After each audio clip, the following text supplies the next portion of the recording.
नमस्कार मित्रों, आज हम फिर हाजिर हैं आपके सामने बाल मनोविज्ञान आधारित महत्वपूर्ण प्रश्नों को लेकर। चैनल को सब्सक्राइब जरूर करें।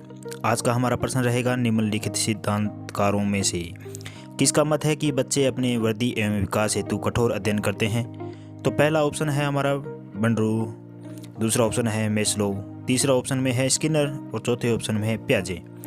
तो सोचिए, निम्नलिखित सिद्धांतकारों में से किसका मत है कि बच्चे अपने बुद्धि एवं विकास हेतु कठोर अध्ययन करते हैं। सोचिए, बंडूरा का, मेस्लो, स्किनर या पियाजे, कौन रहेगा? सोच लिया? ये रहेंगे मेस्लो। इन सिद्धांतकारों में से मेस्लो ने ही दिया था कि बच्चे अपने वृद्धि एवं विकास हेतु कठोर अध्ययन करते हैं। अगला हमारा क्वेश्चन जो है वो रहेगा 77 नंबर। निम्नलिखित में से कौन सा कथन शिक्षा मनोविज्ञान के अर्थ को सबसे अधिक सही ढंग से प्रकट करता है? पहले ऑप्शन में है यह व्यक्ति के मन के अध्ययन का विज्ञान है। दूसरे ऑप्शन में है यह व्यक्ति के अनुभवों का विज्ञान है। तीसरे ऑप्शन में है इनका संबंध केवल व्यक्ति की सामाजिक प्रतिक्रियाओं से है। और चौथे ऑप्शन में है यह शिक्षा को मनोवैज्ञानिक आधार प्रदान करता है। तो बताइए, कथन शिक्षा मनोविज्ञान के अर्थ को सबसे अधिक सही ढंग से कौन प्रकट करता है? कौन करता है? यह शिक्षा को मनोवैज्ञानिक आधार प्रदान करता है। इन ऑप्शनों में से सबसे सटीक ऑप्शन यही रहेगा, यह शिक्षा को मनोवैज्ञानिक आधार प्रदान करता है। डी ऑप्शन हमारा सही रहेगा। अगला हमारा प्रश्न जो है वो रहेगा, जब शिशु अपनी आँख, कान व हाथ के संबंध में सोचता है तो ये निम्नलिखित में से कौन से स्तर में शामिल होता है? प्रश्न एक बार दोबारा पढ़ देता हूँ। जब शिशु अपनी आँख, कान व हाथ के संबंध में सोचते हैं तो ये निम्न में से कौन सा स्तर शामिल होता है? पहले ऑप्शन है मूर्त क्रियात्मक स्तर, दूसरा ऑप्शन है पूर्व क्रियात्मक स्तर, तीसरा है इंद्रियजन्य स्तर, चौथा है अमूर्त क्रियात्मक स्तर। कौन सा रहेगा? ये रहेगा इंद्रिय जनित स्तर। जब शिशु अपनी आँख, कान व हाथ के संबंध में सोचता है तो ये कौन सा स्तर रहेगा? इंद्रिय जनित स्तर रहेगा। अगला हमारा क्वेश्चन है 79 नंबर। निम्नलिखित में से कौन से विचारक के अनुसार शिक्षा व्यक्ति की भीतरी शक्तियों को उभारने की प्रक्रिया है? निम्नलिखित में से कौन से विचारक के अनुसार शिक्षा व्यक्ति की भीतरी शक्तियों को उभारने की प्रतिक्रिया है? पहला ऑप्शन फ्रोबेल, दूसरा है पेस्टोलॉजी, तीसरा है थोंडोइक, चौथे ऑप्शन में है पेस्टो। कौन सा रहेगा जी? कौन सा रहेगा? फ्रोबेल, पेस्टोलॉजी, थोंडोइक या प्लेटो? ये रहेंगे पेस्टोलॉजी। इनमें से विचारक पेस्टोलॉजी विचार के अनुसार शिक्षा व्यक्ति की भीतरी शक्तियों को उभारने की प्रतिक्रिया है, यानी हमारा बी ऑप्शन सही रहेगा। अगला हमारा 80 नंबर प्रश्न रहेगा, निम्नलिखित में से कौन सा अधिगमकर्ता का अधिक स्वतंत्रता देता है? यानी इनमें से कौन अधिगमकर्ता का अधिक स्वतंत्रता देता है? पहला है संरचनावाद, दूसरे ऑप्शन में है क्रियाशीलतावाद, तीसरे ऑप्शन में है व्यवहारवाद और चौथे ऑप्शन में है सृजनशीलतावाद। तो कौन सा सही रहेगा? संरचनावाद, क्रियाशीलतावाद, व्यवहारवाद, सृजनशीलतावाद, कौन सा रहेगा? ये रहेगा हमारा सृजनशीलतावाद। सृजनशीलतावाद अधिगमकर्ता का अधिक स्वतंत्रता देता है, अधिगमकर्ता को अधिक स्वतंत्रता देता है। अगला हमारा 81 नंबर प्रश्न रहेगा, थोंडोइक के व्यक्तित्व के वर्गीकरण का आधार है। थोंडोइक के व्यक्तित्व के वर्गीकरण का आधार है, पहला है शारीरिक गठन एवं शकल सूरत, दूसरा है रचनात्मक और मौलिकता, तीसरे ऑप्शन में है समायोजन और वृद्धि, चौथे ऑप्शन में है चिंतन और कल्पना। कौन सा सही रहेगा? कौन सा? ये रहेगा रचनात्मक और मौलिकता। थोंडोइक के व्यक्तित्व के वर्गीकरण का आधार हमेशा रचनात्मक और मौलिकता को ही माना गया है।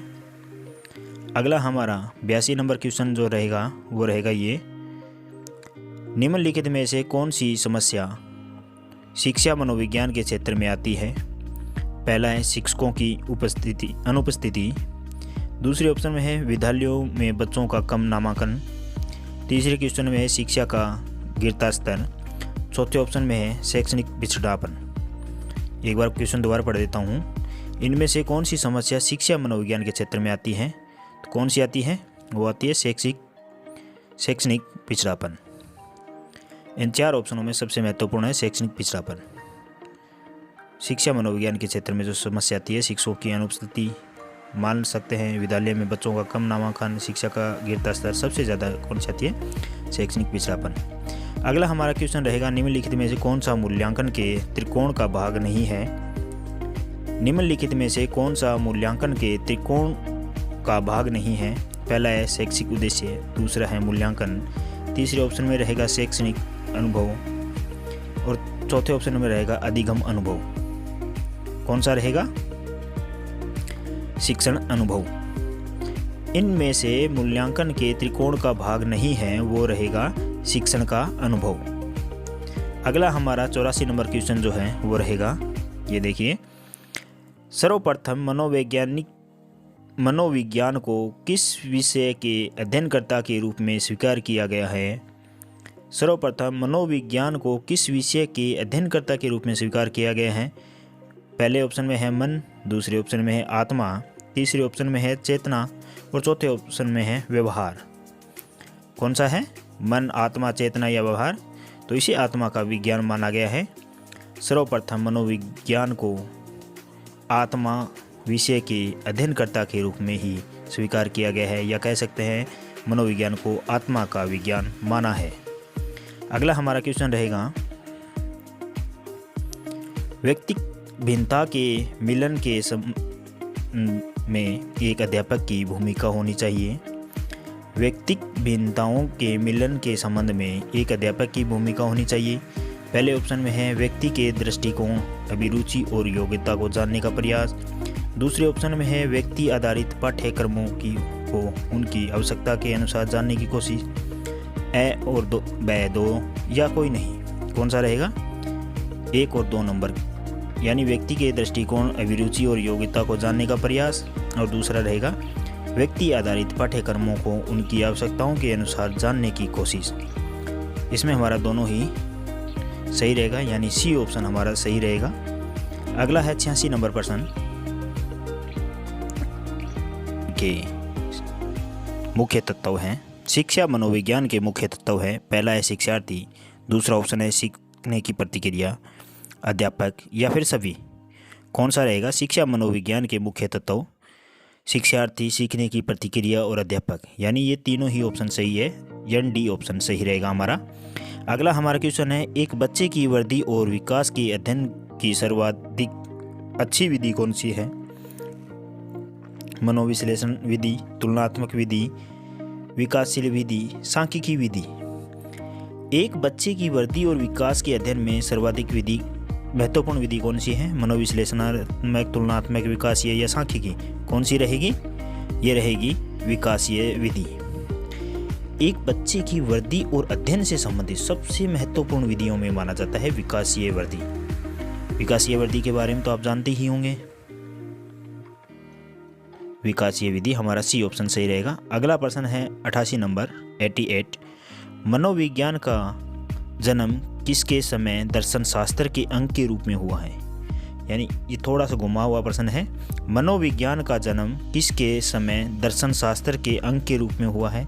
प्लेटो, अरस्तु, तीसरे ऑप्शन में है बर्कली और चौथे ऑप्शन में वाटसन। तो बताइए, मनोविज्ञान का जन्म ये रहेगा अरस्तु के समय में। अरस्तु को माना गया है मनोविज्ञान का जन्म अरस्तु के समय में दर्शन शास्त्र के रूप में हुआ है। अगला हमारा क्वेश्चन रहेगा 89 नंबर, बाल मनोविज्ञान के अनुसार शिक्षा के क्षेत्र में मुख्य स्थान है। पहला ऑप्शन में है बालक का, दूसरे ऑप्शन में है प्रशासक का, तीसरे ऑप्शन में है अध्यापक का और चौथे ऑप्शन में अभिभावक का। बाल मनोविज्ञान के अनुसार शिक्षा में सबसे ज़्यादा किसको माना गया है? सबसे ज़्यादा बालक को माना गया है। अधिकतर देखा जाता है कि बच्चे जो हैं वो प्रशासक कर देते हैं। प्रशासक यहाँ नहीं होगा, यहाँ होगा बालक को। बाल मनोविज्ञान में बालक को ही मुख्य माना गया है। अगला हमारा 90 नंबर क्वेश्चन रहेगा, मैकडूगल ने अपनी पुस्तक आउटलाइन साइकोलॉजी में किस शब्द की कड़ी आलोचना की है? मैकडूगल ने अपनी पुस्तक आउटलाइन साइकोलॉजी में किस शब्द की कड़ी आलोचना की है? पहले ऑप्शन में है आत्मा, दूसरे ऑप्शन में है मन, तीसरे ऑप्शन में है मस्तिष्क और चौथे ऑप्शन में है चेतना। किसे माना है? तो उन्होंने चेतना को माना है। मैकडूगल ने अपनी पुस्तक आउटलाइन साइकोलॉजी में चेतना शब्द की कड़ी आलोचना की है। चेतना के बारे में जानते ही होंगे, मन, मस्तिष्क और चेतना। अगला हमारा 91 नंबर क्वेश्चन रहेगा, प्रश्नोत्तर विधि का जनक माना जाता है। सबसे आसान क्वेश्चन है। प्रश्नोत्तर विधि का जनक माना जाता है मोंटेसरी को, कोल्डवेल, कुक को, प्रोवेल को या सुकरात को। किसको माना जाता है? यह है सुकरात को। प्रश्नोत्तरी विधि, प्रश्न उत्तर की जो विधि है, प्रश्न उत्तर करने की विधि, सुकरात। अगला हमारा क्वेश्चन है, मनोविज्ञान को दर्शन से अलग विज्ञान का दर्जा दिलाया। मनोविज्ञान को दर्शन शास्त्र से अलग विज्ञान का दर्जा दिलाया विलियम बूट ने, विलियम जेम्स ने, स्किनर ने या वाटसन ने। किसने दिलाया? विलियम बूट, जेम्स या स्किनर, वाटसन। किसने दिलाया? विलियम जेम्स ने।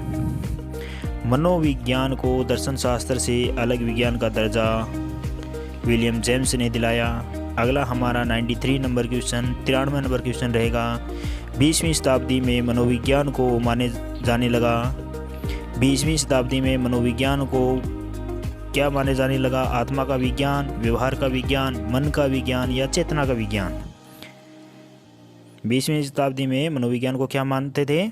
आत्मा का, व्यवहार का, मन का, चेतना का। किसका विज्ञान माना जाता था? ये माना जाता है व्यवहार का विज्ञान।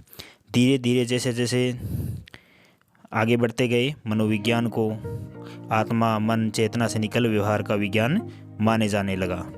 अगला हमारा 94 नंबर क्वेश्चन रहेगा, थॉर्नडाइक ने शिक्षा मनोविज्ञान का कैसा रूप प्रदान किया? थॉर्नडाइक ने शिक्षा मनोविज्ञान को कैसा रूप प्रदान किया है? निश्चित एवं स्पष्ट एवं नियमित। कौन सा माना गया है? निश्चित एवं स्पष्ट रूप माना गया है। थॉर्नडाइक ने शिक्षा मनोविज्ञान का रूप निश्चित और स्पष्ट माना है। चैनल को एक बार सब्सक्राइब जरूर कर लें। अगला हमारा क्वेश्चन रहेगा, बालक की अभिवृद्धि और विकास को प्रभावित करने वाले कारकों में से नहीं है वंशानुक्रम, पर्यावरण, बुद्धि, मृत्यु। तो सोचिए, बालक की अभिवृद्धि और विकास को प्रभावित करने वाले कारकों में शामिल नहीं है वंशानुक्रम, पर्यावरण, बुद्धि या मृत्यु। क्या शामिल नहीं है? मृत्यु। बालक की अभिवृद्धि और विकास को प्रभावित करते हैं वंशानुक्रम भी करता है, वातावरण भी करता है और उसकी बुद्धि भी करती है, और मृत्यु प्रभावित नहीं करती। मृत्यु अलग ही शब्द हो गया, देखते ही पता चलता है। डी ऑप्शन रहेगा इसमें। अगला हमारा क्वेश्चन है, 13 वर्ष की अवस्था तक पहुँचते पहुँचते बालक कौन सा विकास लगभग पूरा हो जाता है? 13 वर्ष की आयु तक बालक का कौन सा विकास पूरा हो जाता है? पहला शारीरिक विकास, दूसरा बौद्धिक विकास, तीसरा मानसिक विकास या इनमें से कोई नहीं। 13 वर्ष के बालक में कौन सा विकास हो जाता है? शारीरिक, बौद्धिक, मानसिक या कोई नहीं? बताइए। ये रहेगा मानसिक विकास, यानी उसके मानसिक विकास लगभग बच्चे का पूरा हो जाता है। शारीरिक विकास चलता रहता है, बौद्धिक विकास भी बढ़ता रहता है, मानसिक विकास लगभग हो जाता है। अगला 97 नंबर क्वेश्चन रहेगा, 5 बाल केंद्रित शिक्षा किसकी देन है? शिक्षा के राष्ट्रीयकरण की, दूसरा ऑप्शन है सर्व शिक्षा अभियान की, तीसरा ऑप्शन है शिक्षा मनोविज्ञान की या चौथा ऑप्शन है सभी की। 5 बाल केंद्रित शिक्षा किसकी देन है? यह है शिक्षा मनोविज्ञान की देन। 5 बाल केंद्रित शिक्षा शिक्षा मनोविज्ञान की देन है। अगला हमारा क्वेश्चन रहेगा 98 नंबर, आत्मनिरीक्षण विधि द्वारा किनकी क्रियाओं का अध्ययन किया जाता है? आत्मनिरीक्षण विधि द्वारा किन क्रियाओं का अध्ययन किया जाता है? कक्षा कक्ष में छात्रों की व्यक्तिगत भिन्नताओं का, स्वयं का, असाधारण बच्चों के या सभी का। आत्मनिरीक्षण विधि में किनका अध्ययन किया जाता है? तो उपरोक्त में से स्वयं का। आत्मनिरीक्षण विधि में व्यक्ति का या बालक के स्वयं का अध्ययन किया जाता है। अगला हमारा सेकंड लास्ट क्वेश्चन रहेगा। इससे पहले चैनल को सब्सक्राइब जरूर कर लें ताकि हमें आपको नोटिस मिलता रहे। अगला क्वेश्चन है हमारा, जर्मनी के लिप्जिंग विश्वविद्यालय जहां प्रथम मनोवैज्ञानिक प्रयोगशाला 1889 में स्थापित की गई, वर्तमान में इसका क्या नाम है? कार्ल मार्क्स विश्वविद्यालय, हार्वर्ड विश्वविद्यालय, साइकोलॉजिक इंस्टीट्यूट या इनमें से कोई नहीं। जर्मनी के लिप्जिंग विश्वविद्यालय जहां प्रथम मनोवैज्ञानिक प्रयोगशाला स्थापित है, वो क्या नाम है उसका वर्तमान में? कार्ल मार्क्स विश्वविद्यालय, कार्ल मार्क्स विश्वविद्यालय। ए ऑप्शन हमारा सही रहेगा। तो दोस्तों चैनल को सब्सक्राइब जरूर कर लें ताकि कल की वीडियो भी आप तक पहुंच सके, और नोटिफिकेशन ऑन ज़रूर रखें। अगला और आज का हमारा लास्ट क्वेश्चन 100 नंबर रहेगा। तत्परता तथा कार्य सीखने की गति में निम्नलिखित में से कौन सा संबंध सही होता है?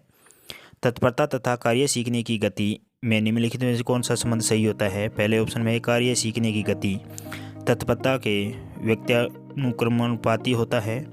दूसरा ऑप्शन है कार्य सीखने की गति तत्परता से प्रभावित रहती है। चौथा है कार्य सीखने की गति और तत्परता दोनों अधिगम के अभिन्न संपर्दे हैं, या कार्य सीखने की गति तत्परता के समानुपाती होता है। तो चौथा ऑप्शन हमारा एकदम सही रहेगा। कार्य सीखने की गति तत्परता के समानुपाती होता है। तत्परता तथा कार्य सीखने की गति में निम्नलिखित में से कौन सा संबंध सही होता है? वो है कार्य सीखने की गति तत्परता के समानुपाती होता है।